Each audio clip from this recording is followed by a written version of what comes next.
Howdy, y'all. Welcome back to another episode of Season 4 of How Can It Be with Allie Johnson and Kara Johnson.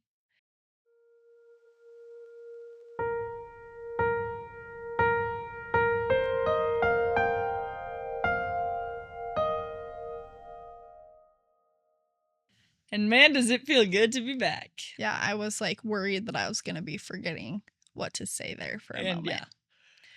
Anyways, I'm having serious problems with yawning today. If you see Kara have tears rolling down her face, it's because she's either been yawning so much or because I'm going to throw something at her to wake her up, and it might bring tears. And that's the thing about it is I'm sorry if it comes down to that, but I feel like that could be a little aggressive and not totally necessary, but you know what? I'm just gonna plan on waking up. Hopefully it doesn't come down to that, but she's a little on the sleepier side today. Bless her. You know what I mean? Okay, if you're new here, this podcast is all about glorifying God in the everyday good, the bad, and the in-between. Yes. We're so glad you're here, by the way. Sometimes we forget to say that. Yeah. But thank you for being here and listening to us and being our friends and thank you for wanting to hear some stuff about Jesus from us, even though we don't really even know that much. We just know that we love him so much. If this is the one thing you do this week is listen to this podcast to remember Jesus, he's going to be super glad about that. Yeah. And not because it's through us, but just because I think if we've learned anything from this podcast, your life feels lifted and lighter when you involve Christ in it. And that's what the whole world needs, especially lately. We just need some Jesus, some light and some lifting up and some Jesus. So why don't we just have a little bit of that here, okay? Okay. Anyways, we start out most of these episodes the same way, just by talking about a little way we've seen Christ in our life the last week or so. Sometimes these are little ways, sometimes they're huge ways, sometimes, and honestly, most of the time for me, they're just things that I steal from other people that I think are cool that you might want to hear. Which is what mine's going to be today. And if anything, please know these Jesus moments are proof that Jesus is and always will be everywhere. Kara gets to start. Let's see what her Jesus moment is today. Okay, so mine's a little quote today because usually Allie does those, but she probably still will do one today, but here I am also giving you one, so hopefully you enjoy. Something that I read recently, and it was, don't remember who it's by, that's pretty typical, but it was someone giving some Christian speech or something, okay? So they say, when you reach up for the Lord's power in your life with the same intensity that a drowning person has when grasping and gasping for air, power from Jesus Christ will be yours. When the Savior knows you truly want to reach up to him, when he can feel that the greatest desire of your heart is to draw his power into your life, you will be led to know exactly what you should do. When you spiritually stretch beyond anything you have ever done, then his power will flow into you. Whoa. I mean, this was one of the most beautiful things that I've ever read.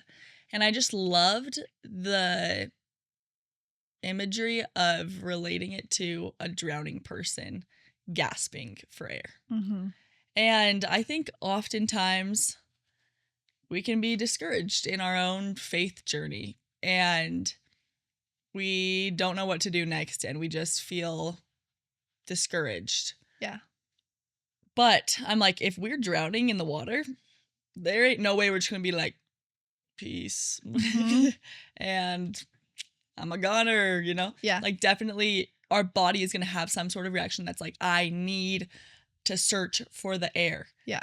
And deep within all of us, we have that same innate desire to search for the light and the truth that Christ can bring into our lives. Yeah.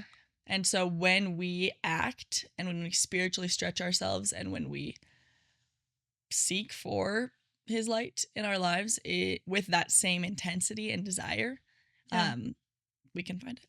Yeah. That's so good. It honestly makes me think too, though, like when you were saying, like, when you like reach to the depths of your soul, like, then that's when you can guarantee that you're gonna like get Christ. It makes me think a little bit of just myself at certain times of my life. And I feel like there's been certain times where I want to have that desire, but it feels like too far out of reach. Like it feels almost fake. And this sounds bad, but like it's the truth. I feel like there's been times in my life where I know that I should be praying and talking with God, and I know that I should be in the Word, reading scripture every day. But I almost like skip past that step of like feeling the guilt or like the missing that step in my life. And I go into this whole thing of like, well, like I'm okay.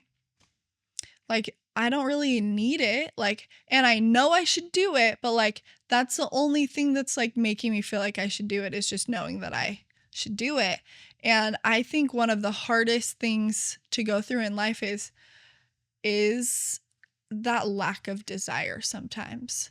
I think what's so hard is that the world, if we want to look at like our faith journey or like life as this whole period of time where we are drowning from the moment we're born till the moment that we go and meet our maker again, then it makes me think, what does that qualify, that these little patches of life where I don't feel like I'm yearning or like dying because I'm not reaching out to God, what does that qualify? It makes me think sometimes I skip the whole experience of maybe like being a traditional swimmer in a traditional swimming pool, where after a certain amount of time, I am going to get fatigued and I'm going to get exhausted and I'm going to remember, oh, hang on, without a flotation device, without a helping hand, without that breath of life, I'm not going to be able to stay in this pool for much longer or forever. And I think sometimes I forget that life is so much bigger than an average backyard swimming pool. Life is the ocean. And in the ocean, if you're stranded out there and you have no equipment, then you'll realize really quickly that you are going to drown. But it makes me think, how often do I rely upon the flotation devices that the world offers me instead of reaching and grasping a hand that will sustain me and will guarantee me life? Mm-hmm. And I think what's hard is it's almost like the world gives us scuba diving gear. And I think that's when we fall into that period of time where we don't feel the desire anymore because we're okay. I don't feel like I'm drowning. I actually can go as deep as I want and I'm chilling. And I still have oxygen pumping into my lungs and everything's good. But the reality is, if I don't come back up before my air runs out, then I'm going to die and I'll drown. And I think what's hard is that God almost throws us into the water and says, hey, you need me. So reach your hand out to me right now because you can recognize right now you're going to drown without me. And Satan in the world is like, here's this. You don't need God. You can get lower and lower and it's easy. But they forget to tell you that that oxygen tank only will carry you so long. Yeah. And I think from somebody who has mistakenly, more times than I would like to admit, like taken Satan up on his offers and gone on a little scuba diving adventure, I am so much more grateful for the times where I forced myself to snap out of the world's sedated, satanic, submarine adventure. And I remind myself that this was meant to be a swim. This was meant to be something that ebbs and flows and is more tricky on some days than other days. It was meant to be challenging, but it was meant to be doable if I did it with Christ. And I just think that whole visual in my head, like the minute you started talking about that, I'm like, oh my gosh, like that is so true and so important that we need to treat life like what it is, which is a gift on borrowed air and borrowed time from a beloved Father in heaven. Well, and we will drown without him. Yeah, I was just thinking of, I think one of my professors maybe shared this experience because she really likes to scuba dive.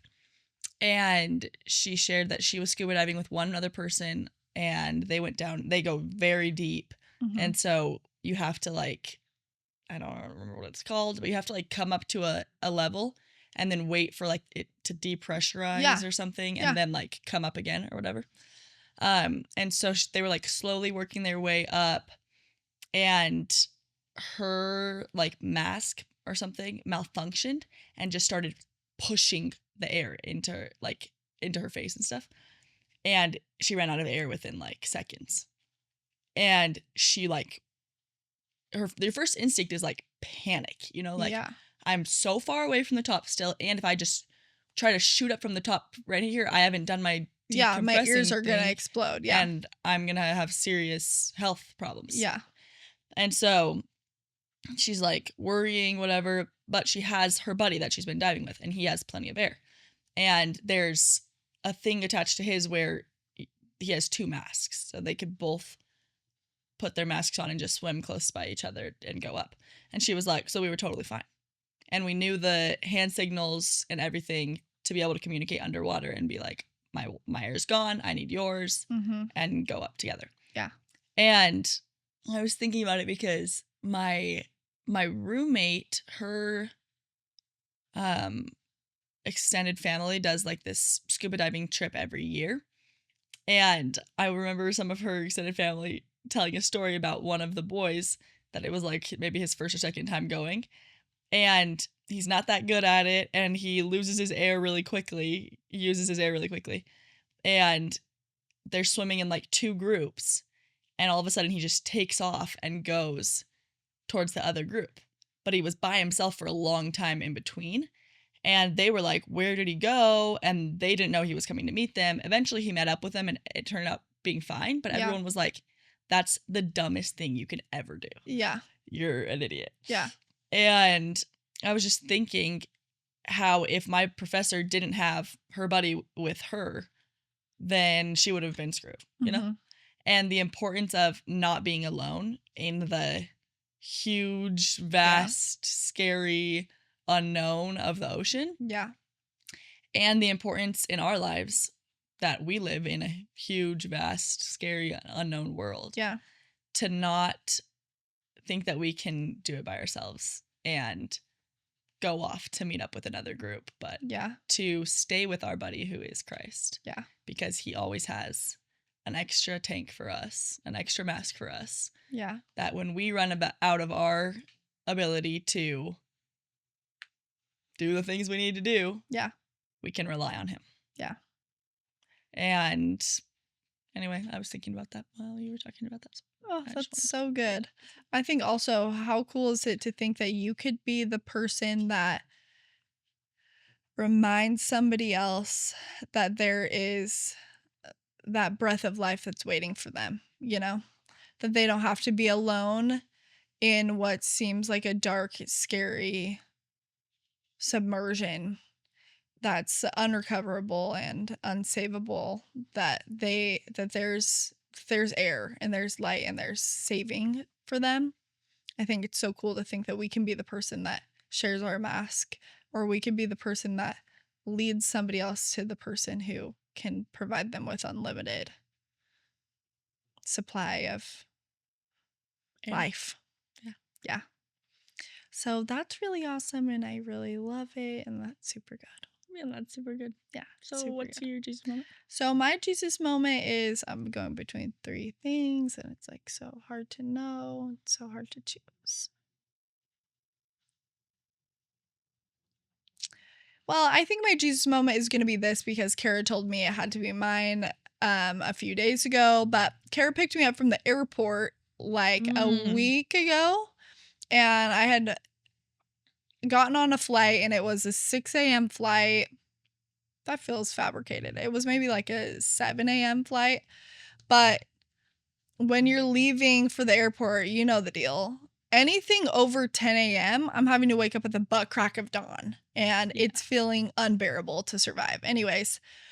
And then you go through the TSA and you go through all the things and you're like, wow, I finally made it here. I'm going to sit on this plane ride and I'm going to put my AirPods in and I'm going to hope to everything above that I can sleep or that I can mainly just not be bothered, you know?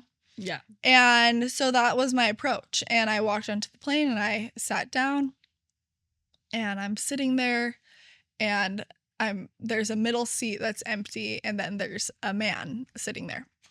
And I'm just like kind of sitting there and I have my AirPods in and I'm like choosing which playlist I'm going to lock in on, whatever. Then this man leans over the middle seat, taps me and says, I'm so sorry. Could I interrupt?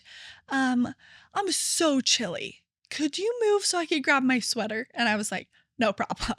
So I got out of my chair. He gets his sweater, sits down, and then he starts talking to me. And at first I'm like, let's wrap this up, brother. And I hate that was my first instinct was to be like, I have sleeping to do. Yeah, back to my plans. Yeah, back to me shutting the world out and sitting alone in this flying tin can in the sky.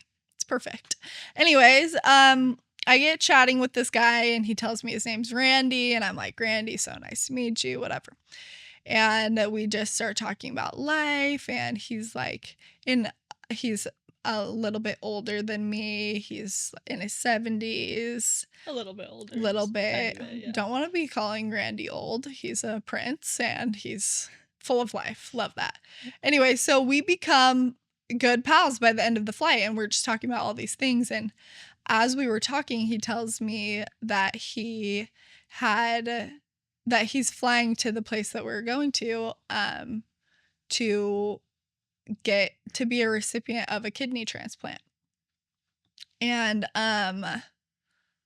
he tells me this whole story about how he at the beginning of last year was hospitalized and then he essentially medically died on an operating table and then was in a coma and then all of these things and he basically had to start this whole thing. Hey, what's dialysis for? Is it for kidneys? Yeah. It is for kidneys?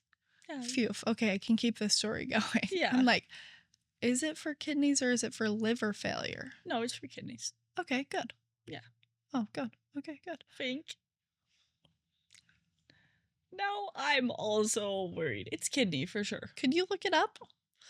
Yeah, but just keep going with your story. Anyway, so he had to start going on dialysis after this coma. And something about dialysis is that once you go on it, it's kind of hard to go off of it. Kidneys? Kidneys. Electric. Okay. Once you go on dialysis, it's really hard for your body to stop needing that medication. And it's super intense medication and super time consuming, all the stuff. Anyways, about 3 months into Randy's journey doing dialysis, his doctor's like, I want to run some routine scans on you, make sure everything's going good. Doctor runs the scans and is like, oh, we need to stop doing dialysis on you immediately. Like, your scans are clean. Like, you don't need to do dialysis. You're healed. And I looked at Randy. Randy looked at me and I was like, Randy, do you know that that's a miracle? And he was like, a miracle from God. And so then that changed the whole trajectory of the rest of our conversation. We just talked about God and family and how important it is to involve Jesus in your life. And I just, the plane landed and then everyone was in such a rush to get off the plane and he leaned over to me before I got up in the aisle and waited my turn to leave the plane. And he was like, Allie, it was so good to meet you. Thank you for talking to me. And I was like, it was so good to meet you. And like, I really, in that moment, was like, I cannot believe that I like wanted to sit with my AirPods in and listen to music that I've already heard 100 times over the potential of having human interaction. Yeah. And it just made me think like, how many opportunities and how many interactions am I missing out on with God's children, and also though with God? Like, how many times am I so quick to tune out God in my life? How many times am I so quick to tune out all the people around me that are such good reminders of the delicacy and fragileness and beauty of this life? And I think with so many scary things going on in the world right now, it feels like the best option sometimes to shut everybody out. Yeah. And to be every man for themselves. But I just think that the more and more that I question that mindset, the more and more that I realize it's not the right one to have. Because I think it's exactly like what you're saying. Like, the deeper and deeper that you find yourself in life, the luckier you would be to realize that you are not in that stage of life alone. Yeah. And I just think like I would so much rather spend my days suffering and talking about the best thing in my life, and that being the Savior of the world, than thinking that I was okay and being numb to all the things going on in life, and that just being what happens the rest of my life. Yeah. And I think there is so much negative that surrounds us in the world, you know? Mm-hmm. And I love small little reminders, like people like Randy, of the good. Yeah. And I mean, when Allie was first telling me this story, she said that he told her he used to be Jewish. Yeah. He used to be Jewish, and then he was baptized in like a 15 years ago in small little small chapel community church in Vegas or something. And now he's a Jew for Jesus. I just love that he said that. He said, now I'm a Jew for Jesus. But I just love that this random man that you never knew before, opened up to you, told you his life story, told you miracles that he had in his life, told you about change of heart and how he came to know Jesus, and shared these experiences with you. And those are the moments when I'm like, I love humanity, and I love people, and I love relationships, and there's so much good, you know? Yeah. And I think it's hard to remember or to notice or to see those moments, especially if he would have also put in AirPods and been like, I'm closing everybody out, you know? Totally. And it's sometimes easier to do that. But when we have the opportunity to share our light and experiences with other people, it's so beautiful because it can help everyone else also see the joy that exists amidst all of the sadness. Yeah. Yeah. And I mean, I just think more and more and more it becomes so evident to me that like if your life is dark and you become comfortable in that darkness, that is all that you're going to see.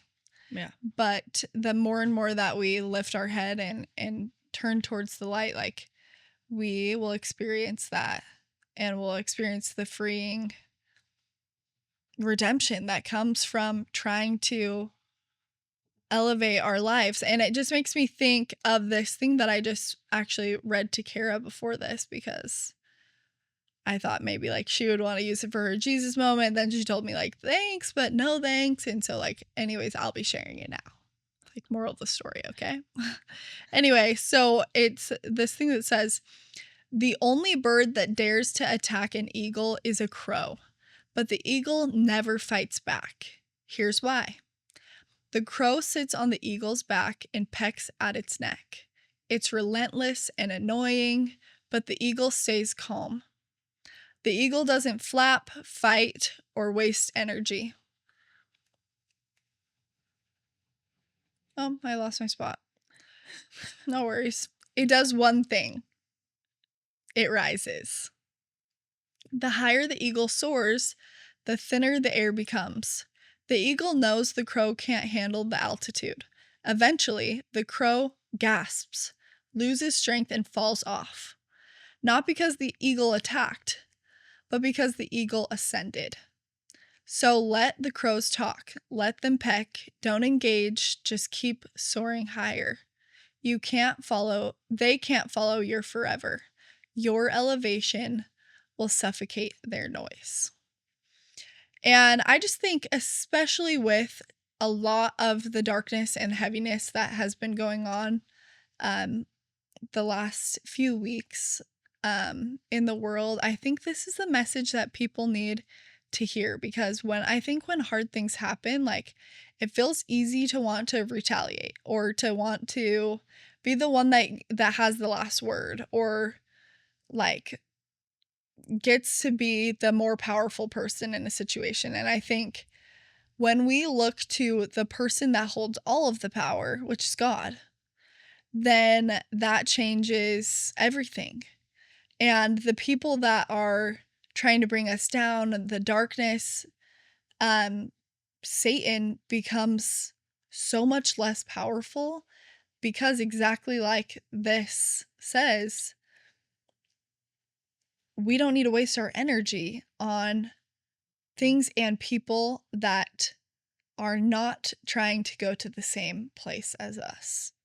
And I think at the same time, what makes an eagle such a freeing symbol to so many people is the fact that they are only found in high, majestic places. I think we all have that opportunity to raise ourselves higher and be examples of what life can look like when you lean and reach your hand upwards. Yeah. We have the ability to ascend. Yeah.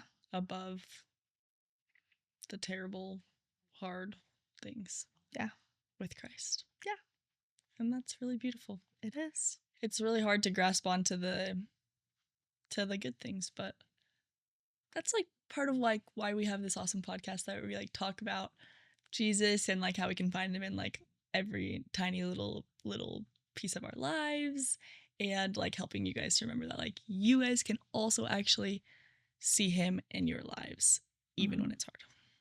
And the more and more chances that you take to talk about him and make Jesus an everyday topic, the more and more you'll find yourself being lifted and rising to higher elevations in your life. And that's like so good. So guys, this week, look for the good. Ascend above the peckers. Ascend above those freaking peckers. You got this. Because we got this. Because he's got us. That should have been the only thing we said this whole podcast. So guys, we love you. He loves you more. Have a great week. Bye.